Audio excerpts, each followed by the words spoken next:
इस साल के आगाज में हमें याद है कि मुस्तफ़ा आमिर का कत्ल का वाकया पेश आया था। उसके वर्सा अभी तक अदालतों के चक्कर लगा रहे हैं। अब एक और नौजवान मशकूक हालत में मारा गया है। आखिर पुलिस इसे खुदकुशी का रंग देने पर बसित क्यों थी आपके नजदीक? और हसास इदारे भी इस केस को अब देख रहे हैं, तो क्या आप पॉजिटिव डेवलपमेंट होती हुई देख रहे हैं आने वाले दिनों में? परे है, हमें नहीं समझ में आ रहा कि आप अभी तक मेडिकल बोर्ड की रिपोर्ट के अंदर अभाम क्यों ढूंढ रहे हैं, आप उसी कंट्रोवर्सी को क्यों आगे लेके चल रहे हैं और आप उसी फॉल्स नैरेटिव को, उसी फरेब को जो पिछली इन्वेस्टिगेशन टीम ने जिसमें मुब्तला किया था पूरे शहर को और मीडिया को, उसको परपेचुएट कर रहे हैं, उसको और जिंदगी दे रहे हैं, तकवीत दे रहे हैं कि ये सोसाइटी है। जबकि क्राइम सीन चिल्ला चिल्ला के कह रहा है कि ये सुसाइड नहीं है। मेडिकल बोर्ड की report, chemical examiner report, chemical analysis की रिपोर्ट ये कह रही है कि ये सुसाइड नहीं है, ये कत्ल है। और आप उस तरफ नहीं जाना चाह रहे जो गलतियां, जो खामियां या जो दानिस्ता तौर पे जराइम पिछली इन्वेस्टिगेशन टीम ने किए हैं, प्रॉपरली, टाइमली, एफिशिएंटली एविडेंस को प्रिजर्व ना करके, जानबूझ के दायरा कार तफ्तीश का बहुत महदूद करके एक बंद गली में ले जाना केस को सुसाइड की तरफ।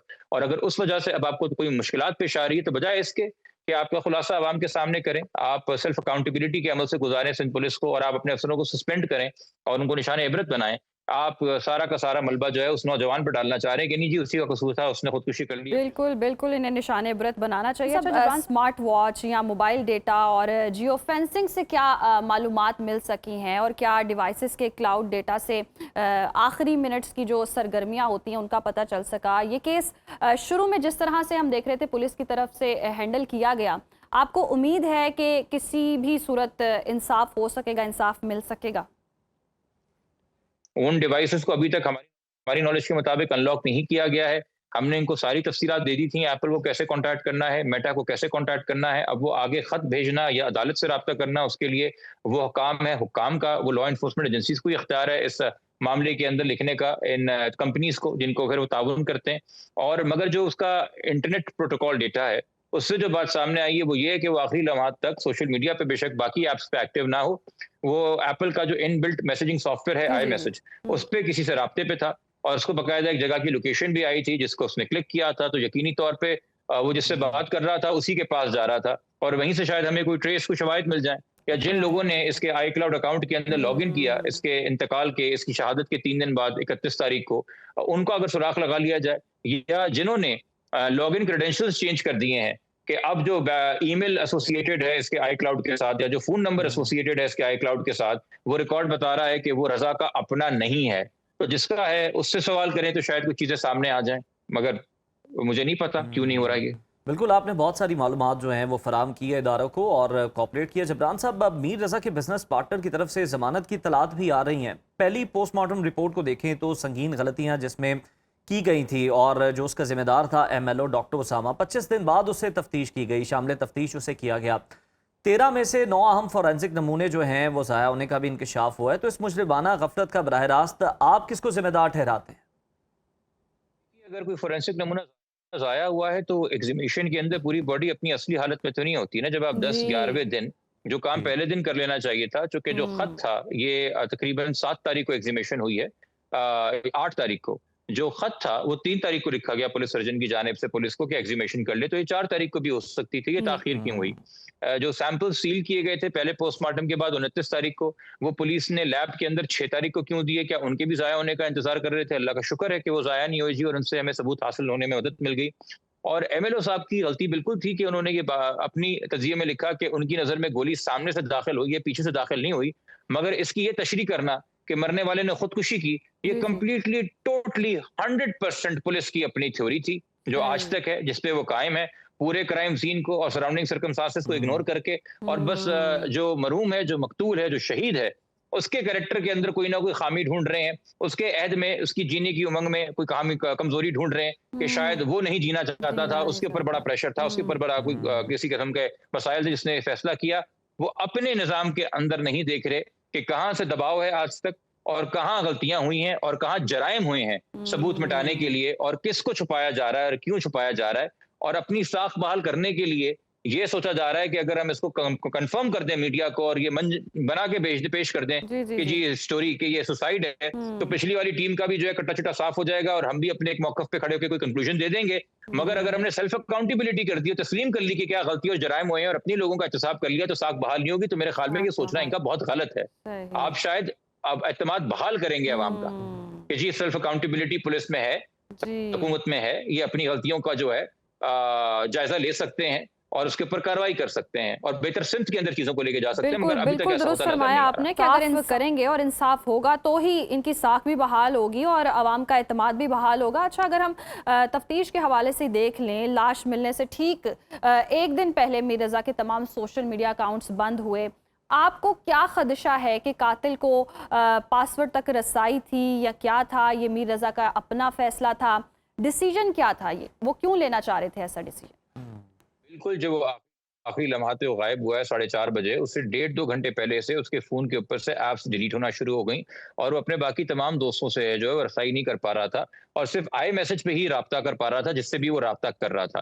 अब जिन्होंने उसका कत्ल किया, क्या उन्होंने उसका फ़ोन एक्सेस कर लिया था और हैक कर लिया था? चूँकि मैंने आपको कहा कि उसके कत्ल के बाद उसके iCloud के अंदर एक्सेस किया गया है। वो हो सकता है कि जब उसको मुग़वी बनाया गया, उस पे तशद्दुद किया हो, तब उससे उसकी डिटेल्स हासिल की गई हों या पहले हासिल कर ली गई हों। ये सारे पहलू देखने के हैं कि हमारे जो बिल्कुल शुरू के खत थे पुलिस को, उनके अंदर हमने ये सवाल उठाए थे। हमारे अब तक टोटल 24 सवाल जो हैं, वो हमने रीसेंट खत के अंदर भेजे हैं पुलिस को, जिनका हमें जवाब नहीं दिया जा रहा तफ्तीशी टीम के हवाले से, जो बहुत अभाम पैदा करते हैं कि आप कंक्लूड नहीं कर सकते कोई भी फेयर ट्रांसपेरेंट इन्वेस्टिगेशन इन सवालों का जवाब दिए हुए। और ये बहुत सिंपल बेसिक क्वेश्चन है उसके डिजिटल प्रेजेंस के हवाले से, उसके दोस्तों की प्रेजेंस के हवाले से, उनकी लोकेशन के हवाले से, इसकी आखिरी गुफ्तगू के हवाले से, रेलेवेंट सीसीटीवी के डेटा के हवाले से और जो मजीद इसके बिजनेस के कुछ डॉक्यूमेंट्स मिसिंग हैं और जो उसके हवाले से इसने खुद खदशात का इजहार किया था और जो खुद ये बेज़ाब्तियां दिख रहा था, उनके हवाले से, और जो इसके दोस्त अहबाब और बिजनेस पार्टनर्स का कुछ कंडक्ट रहा जिससे कुछ सवाल पेश आते हैं, उनके हवाले से। मगर नहीं, अनफॉर्चुनेटली अभी तक हमें उन सवालों का जवाब नहीं दिया गया। 23वां दिन है और 24 तारीख को इनको कोर्ट में कोई ना कोई रिपोर्ट जमा करानी है और उस दिन हमें समझ में आ जाएगी कि जी किस समत लेके जा रही है तफ्तीश को, और फिर वो अप्रोप्रिएट फोरम होगा कि हम टाइम भी होगा कि हम अदालत से या हाईकोर्ट से रब्ता करें। बिल्कुल, रिपोर्ट सबमिट करने का वक्त भी कम है। जबरान साहब, केस से जुड़ी नई मालूमात, वीडियो सामने आने का सिलसिला जो है वो 20 रोज़ बाद भी जारी है। लाश के मकाम से अगर हम देखें तो मिलने वाली जो 2 घंटे 17 मिनट की CCTV है, जो पुलिस मोबाइल है और जो मशकूक अफराद वहाँ पर नज़र आ रहे हैं, क्या उनके बारे में पुलिस को जान सकी है, कोई मालूमात इकट्ठी कर सकी है? सवालनामा भी जी पुलिस को भेजा हुआ है, इनके बारे में कुछ मालूम नहीं हो सका। ये कहाँ से आए, ये कौन थे? आपने सीट बेल्ट नहीं पहनी हुई, आप मोबाइल पे बात कर रहे हैं, आप कोई भी हों, आपके घर पे 10,000 रुपए का चालान आ जाएगा। नहीं देंगे तो कुछ महीने बाद शनाख्ती कार्ड ब्लॉक भी कर देंगे। मगर ये कौन थे जो एक बॉडी के इतराफ में घूम रहे थे? शायद उस बॉडी को लेके भी वहां पे आए हों, शायद कत्ल में भी ये मुलव्वस हों, 28 को भी नजर आए, 29 को भी नजर आए। इनकी शनाख्त नहीं हो पा रही, इनके व्हीकल की शनाख्त नहीं हो पा रही। ये तस्लीम करना जो है मेरे ख्याल में मेरी फहम से तो बाहर है और मेरे लिए काबिल कबूल नहीं है।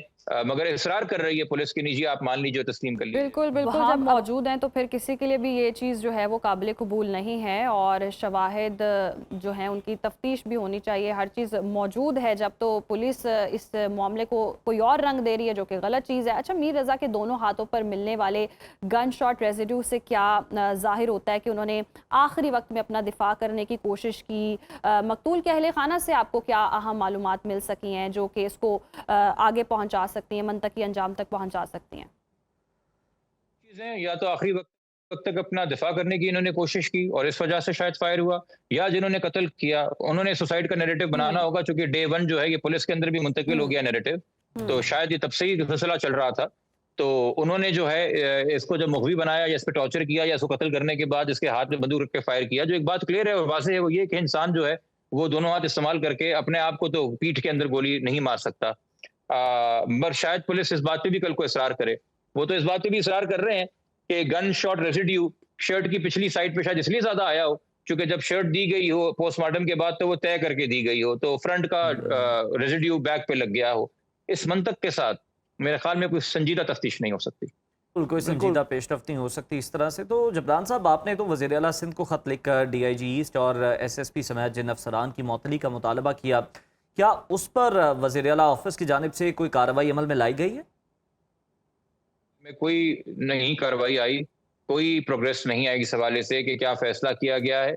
अभी भी हमारी मालूमात के मुताबिक वो अपनी पोस्टों पे हैं और उस जिले के अंदर, उस जगह पे, उन थानों के कंट्रोल के अंदर हैं जहाँ ये वाकया हुआ है, जहाँ के इर्द गिर्द एविडेंस है, जिसका अभी भी हमें खदशा है कि उसको टेम्पर किया जा सकता है, वहाँ मौजूदा विटनेसेस को टेम्पर किया जा सकता है। सही, बहुत शुक्रिया जिब्रान आपके वक्त का। और वाकई जी इसकी मुकम्मल तफ्तीश होनी चाहिए और अगर पुलिस जो है वो अपनी साख बचाने के लिए एक बयानिया बना रही है, और हमने देखा है बहुत सारे इस तरह के वाक़यात होते हैं जहां खुदकुशी का नाम दे दिया जाता है, खुदकुशी का रंग दे दिया जाता है और जो इस दुनिया से चला जाता है उसके करैक्टर पर बातें शुरू कर दी जाती हैं, जिसके साथ ज़्यादती हुई होती है, जो मजलूम होता है उसी को टारगेट करना शुरू कर देते हैं, बजाय कि कोई सॉलिड गवाह जो हैं, बयानात जो हैं, वो शवाहिद की बेस पर कोई ना कोई इंसाफ किया जाए। जब उनके लवाहिकीन जो हैं, जो मौजूद हैं, अहले खाना है, वो इस बात की उम्मीद लगाए बैठे हैं। उन्हें कितना कर दिया गया, दोबारा से कब्र कुशाई की गई। पहला जो था हमने देखा कि उनका पोस्टमार्टम हुआ, जो एमएलओ ने रिपोर्ट बनाई गई, किस तरह से पुलिस ने फाइल बंद करने के लिए, अपने गले से जिम्मेदारी उतारने के लिए अपना जो काम है वो सही तरीके से नहीं किया और बल्कि इसको कवर अप करने की कोशिश की गई। वो कहते हैं ना, टर्म यूज़ की जाती है कि फाइल बंद करने की कोशिश की गई कि फाइल बंद करें और जनाब बस रिकॉर्ड रूम का हिस्सा बनाएं और हम कहें कि जी इसके साथ खुद कोई मसला था मरने वाले के साथ, वो खुद भी अपनी ज़िंदगी से उकताया हुआ था, ज़िंदगी का खात्मा चाहता था और यही नतीजा था। लेकिन हकाइक जो सामने आ रहे हैं वो बड़े ही चश्मकुशा, बड़े ऐसे ही हैं और हिला देने वाले भी हैं। और वाकई जब इतनी सारी चीज़ें सामने आ गई हैं, जब उनके वकील इतना सब कुछ रख रहे हैं और जब इतने अभाम मौजूद हो, इतने डाउट्स हों, तो इंसान जाकर देखता ही है ना। और यही लोग हैं जिन्होंने इंसाफ देना है, कानून की पासदारी करना आपका काम है। तो खुदारा कोई इस पर कोई सख्ती करें, बल्कि आप खुद जाएं, बजाते कि किसी पर आप ब्लेम गेम कर रहे हैं, आपको तो खुद इंसाफ दिलवाना चाहिए। और वही वाली बात है कि जी साख बचाने की अगर कोशिश करें, अगर आप अपना एनालिसिस कर लेंगे और अपनी इस बयानिए को दुरुस्त करके तफ्तीश शुरू कर देंगे, तो अवाम का भी एतमाद बहाल होगा कि चलें जी अगर गलती हुई भी है तो एक्सेप्ट कर रहे हैं। तो मामले का खुदारा कोई तफ्तीश जो है वो प्योर रखें, खालिस रखें और शफाफ तरीके से इस केस को आगे बढ़ाएं और जो लोग हैं इसमें मुलव्वस हैं उनको कैफरे किरदार तक पहुंचाना आपकी जिम्मेदारी, और हम उम्मीद करते हैं ऐसा होगा भी। उज़ैर।